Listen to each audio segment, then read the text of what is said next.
Magandang araw sa lahat. Welcome po ulit dito sa atin channel ang Biyahe Ikomida. Maraming salamat sa lahat ng nag-subscribe, indeed. Punta tayo sa atin topic. Jericho Rosales, buburahin daw ang kanyang calendar app matapos makita ang pics ni Janine Gutierrez Sunday, December 15, 2024. Inanunsyo ng Asia Brewery si Janine Gutierrez na nagsabing brand ambassador siya sa Calendar Girl. Pinuri ng mga netizens ang maalindog at classy na imahe ni Janine sa mga larawang ipinopost niya.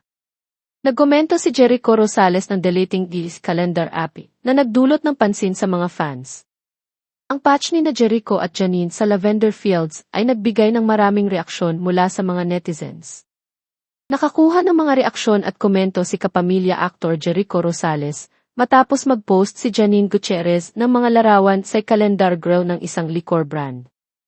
Noong December 12, inanunsyo ng Asia Brewery Incorporated si Janine said that their bagong brand ambassador at Calendar Girl. Pinuri ng mga netizens ang charisma ni Janine na kahit ipinakita ang kanyang sexiness, ay nanatiling elegante at classy.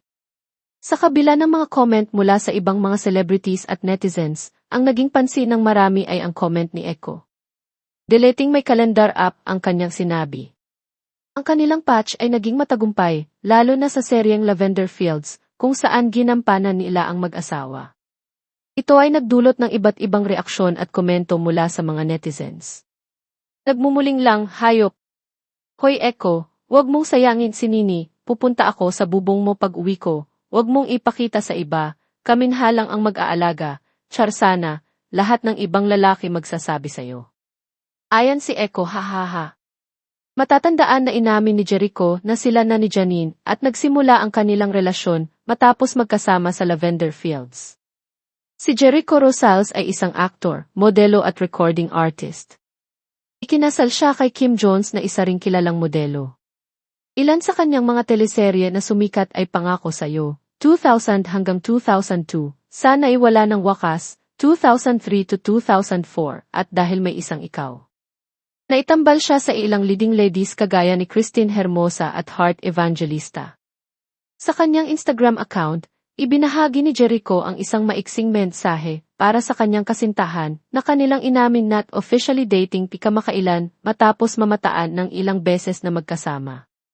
Isa si Santino Rosales, ni Jericho sa mga nagkomento sa post ng kanyang ama na bumabati kay Janine Gutierrez sa kaarawan nito.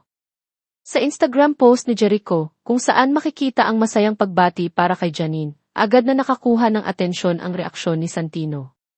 At yan ang ating latest showbiz chika update for today. Huwag kalimutan mag-subscribe, click the notification bell for more showbiz chika updates, like and share the video at suportahan po ang ating Facebook page. Maraming salamat sa lahat ng nag-subscribe, indeed. Magandang buhay sa lahat, paalam.